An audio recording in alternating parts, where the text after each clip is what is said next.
son's going to get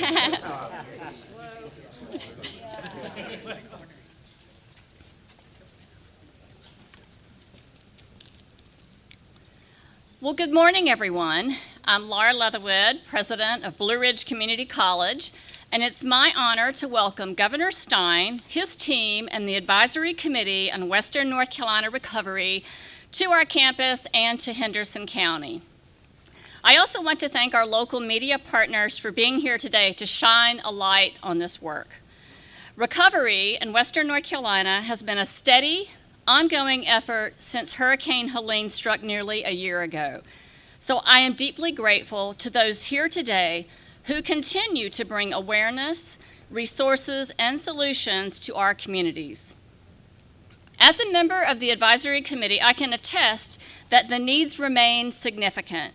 Meeting these challenges requires collaboration at every level, and our communities, colleges like Blue Ridge, have been proud to play a vital role in this work.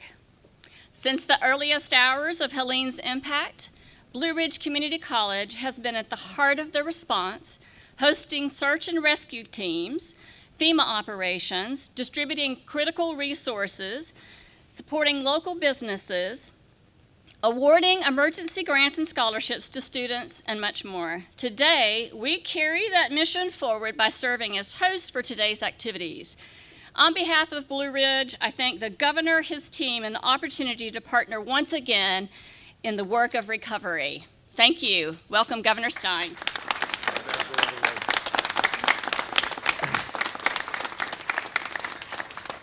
Good morning, everyone. Dr. Leatherwood, thank you so much for the introduction. Thank you for hosting us today. I want to thank all these folks. These guys are community leaders in their counties across Western North Carolina, members of the Governor's Advisory Council on Western North Carolina Recovery.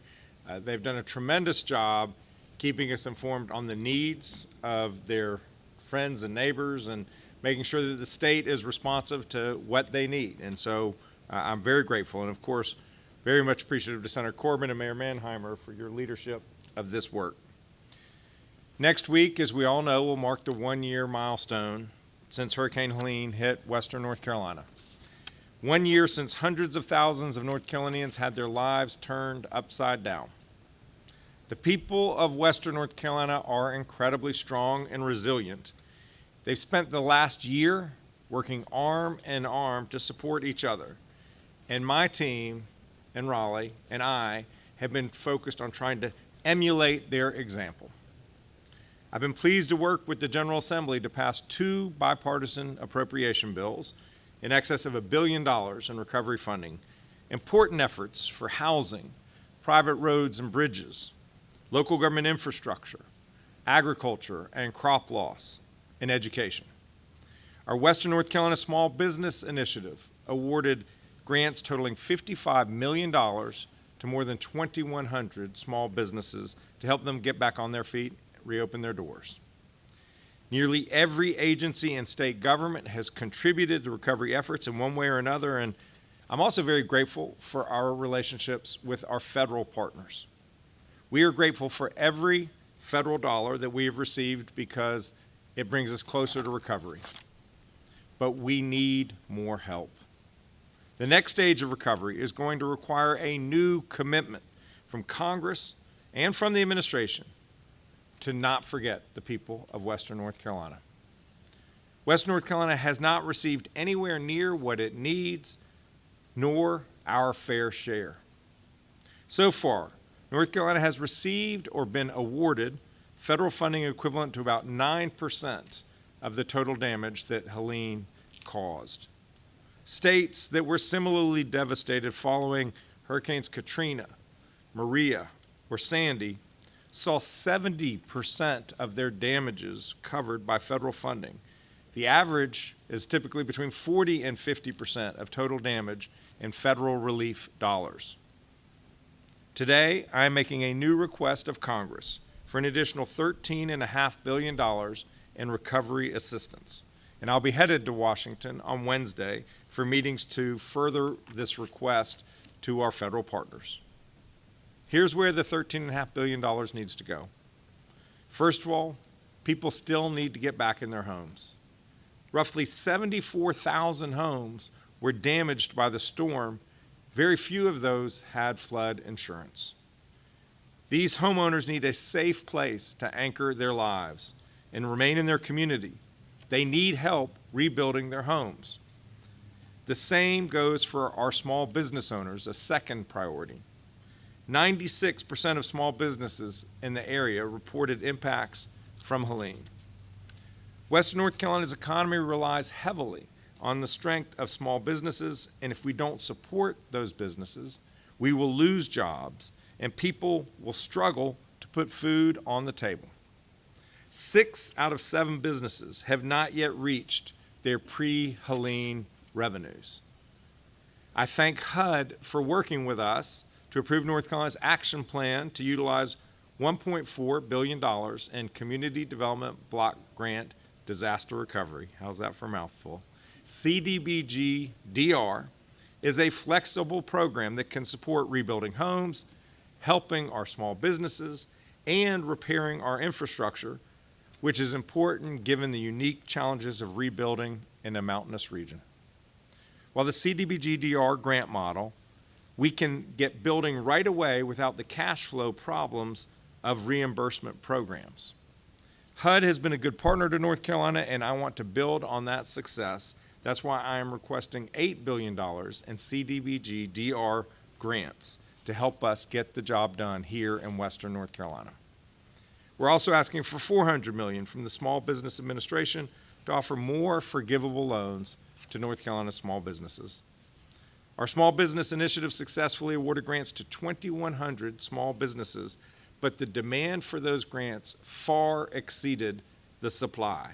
We want to build on that effort because when small businesses succeed, we all succeed. Next, I'm requesting $2 billion in new FEMA funding from Congress. After Hurricane Katrina, Congress created special community disaster loans that enabled local governments to continue the basic work of running their cities, paying police officers, picking up trash. Western North Carolina towns and cities were forced to spend money that they didn't have to rescue people from disaster, and with so many people displaced and business activity diminished, there is no such thing as a stable source of revenue for these local governments. I'm requesting Congress make the same type of loan program available here as they did to people, towns impacted by Katrina. The final major portion of this request relates to our roads and bridges.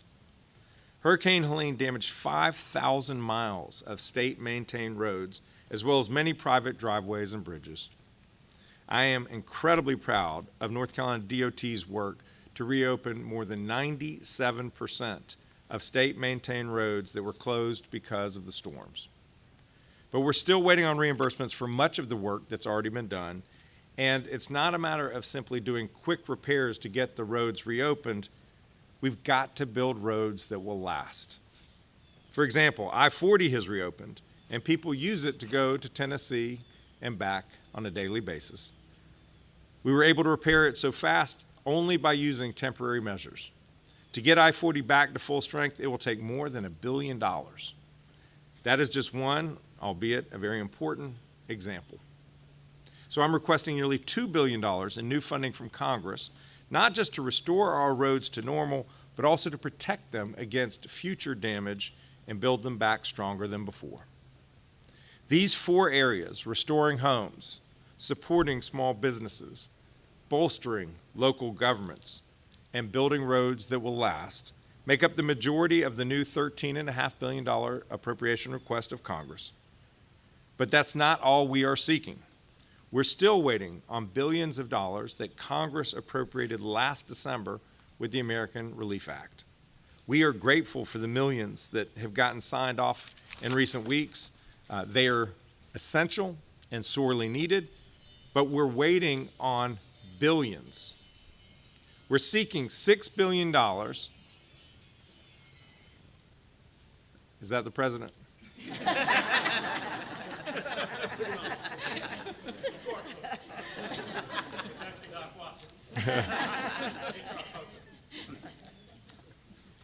The funds that have come through in recent weeks have been sorely needed, much appreciated, but we are waiting on billions. We're seeking $6 billion in either allocated or competitive awards from previously appropriated funds. So in this budget request, I am once again calling on federal agencies to take action to allocate these funds and get them out the door to help the people of Western North Carolina. We've learned a great deal over this past year, and I am proud of the progress that we've made together, and we will keep fighting every day to get people the help that they need, because the people of Western North Carolina are not asking for a handout. They're asking for a hand up to get back on their feet. Recovery is a team sport. The state has been putting in money and effort, and 1 year after this terrible tragedy, it is time for our federal government to meet the needs of the people of Western North Carolina. Thank you, and I'm pleased to invite forward Senator Corbin, incredible partner in the General Assembly and one of the two excellent co-chairs of this advisory council. Senator.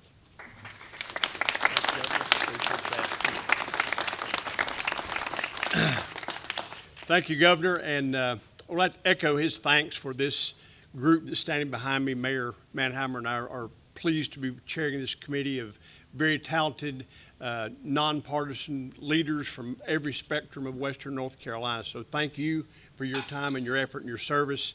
This is and continues to be a pleasure for us.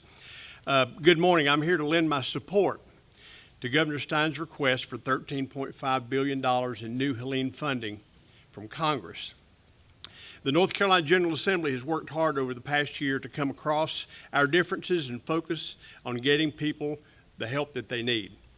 Just this year, as Governor Stein referenced, we've passed 2 disaster relief bills that have totaled more than $1 billion in aid to Western North Carolina. If you go back late last year and total that up, it's about $2.2 billion, and that's with a B. And I believe, Governor, before now, the most that the General Assembly has ever allocated for storm relief is about $500 million. So we're already at 4 times that, and we have more money waiting to be allocated. I know that the legislature will continue to work together and work with Governor Stein to keep recovery efforts moving forward. However, we do need the federal government to continue to partner with us in this effort. Folks, we're talking about $60 billion in damages. That's way more than this state can pay for. Let me put that in perspective for you. Our budget for the entire year, this is everything the state pays for, schools, police, roads, is about $34 billion. So the damage is almost double the amount of our entire state budget. Our budget for the, we need federal help because of that. And $60 billion, folks, is not just a number. It's people getting a roof over their head, being able to put food on the table. At this point, I want to echo what the governor said. I want to personally thank President Trump. If that was him, tell him we'll call him back as soon as this is over. But we'll personally thank President Trump, Senators Budd and Tillis, Representative Edwards, for everything that they've done so far in getting us on the right track for recovery. And I urge them to stand by our side in this next phase. I look forward to working with the governor to encourage and support this request in D.C. So thank you. At this point, I want to introduce my co-chair, the Mayor of Asheville, Esther Manheimer.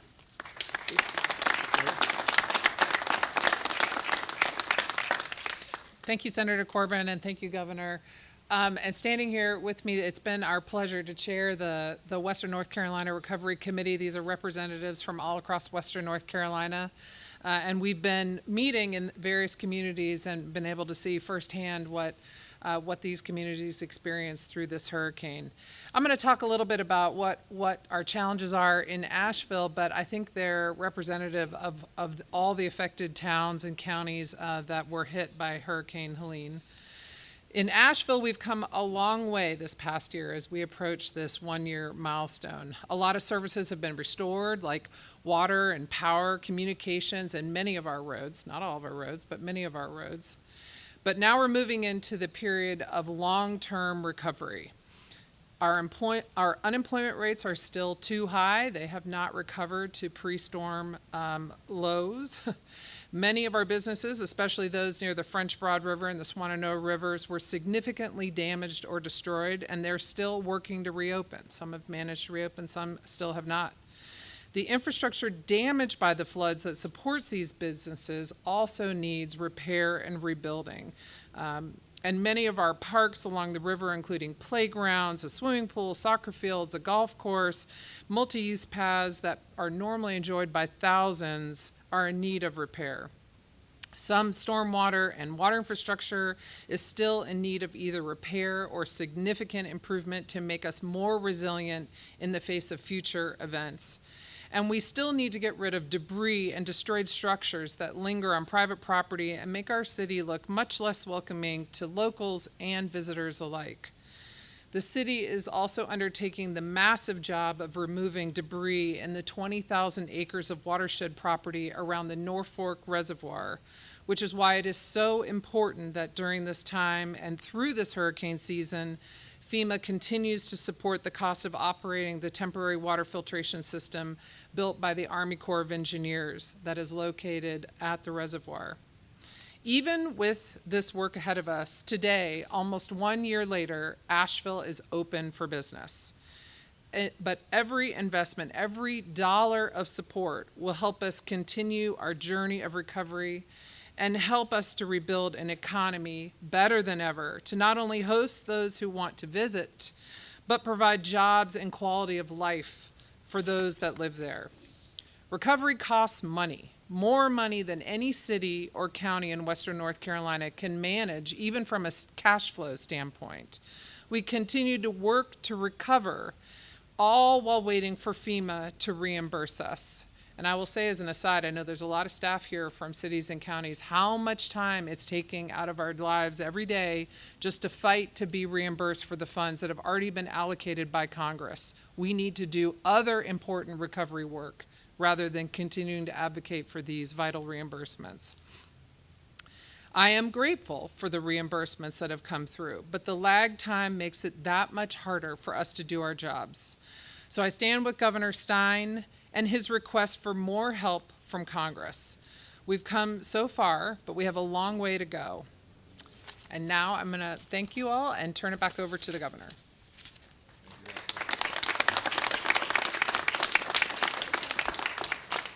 Happy to take questions, either the senator, or mayor, or I, or anyone else. What is the holdup? Why is it taking so long to get this all ready to go? Some of it is that the work is yet to be done. The DOT has not repaired every road, but they've repaired many more roads than they've been reimbursed. There was news a week or two ago about the Secretary of Homeland Security approving funds that were on her desk. She has to now approve every reimbursement in excess of $100,000, and that was slowing things down dramatically. She has approved a number of those funds. Great news, we don't have access to that money yet because they've created a third bureaucratic level of review called Defend the Spend, and it's in this DOGE committee, and that can take another 30 to 90 days. So we're getting approved by FEMA. Then, and that used to be it.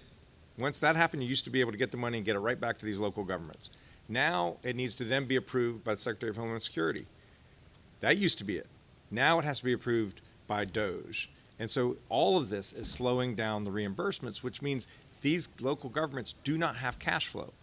This is for projects they've already done that were approved, and they're just waiting on the reimbursement, and it's taking way too long. Two clarification questions. The 9%, is that's to this point, those percentages, is that total or is that to that? Yeah. Compared to those other storms to date? To date, that I can't tell you. It's a fair question, and your point is correct, in that the 9% is what we've either received or have been awarded. So for instance, the $1.6 billion in CDBG DR money that we've been awarded, we haven't received that money yet. We've spent just a fraction of it. DOT has another billion-something dollars that have been allocated, awarded, but we haven't received that money yet. So what we want is, over the end period, to be able to make sure that North Carolina is fairly treated. The federal government has been a good partner, and I want to echo what Senator Corbin said. Our two United States senators, Senators Tillis and Budd, Representative Edwards, the entire delegation, they've been championing Western North Carolina. We just need, this is the next step, and this is the time when they need to step up and make another major appropriation.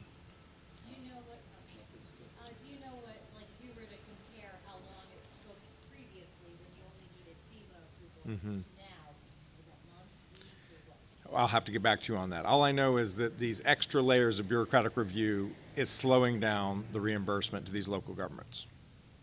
I've heard Representative Edwards say that 1,000 times that there's too much bureaucracy in government in general, and it sounds like that another layer has been added. There will be other natural disasters in North Carolina. There have been other natural disasters in the United States this year. Is this something that you think North Carolina can champion about cutting through some of that red tape to get our communities back on track? Yes, FEMA plays a critical role. I think everyone up here will say that their experience with FEMA generally was positive. It played a constructive role in the immediate response and then the starting of the recovery process. But it is too slow, and it can be restructured. It can be reformed. It can be improved so that the funds come quicker. The funds can be used for more than just getting a house back to the state of repair it was before the storm, but actually can be used to strengthen and improve a home. Because right now, you get money immediately to help with your home right after the storm from FEMA. Then you have to wait a year, sometimes 2 years, to get the HUD money to improve your home. And that's just, it adds expense, it adds time, it adds inconvenience. So there are ways that we can streamline the recovery process, and we will be working with the administration to do just that. Thank you, everybody. All right. Thanks, everybody, for being here.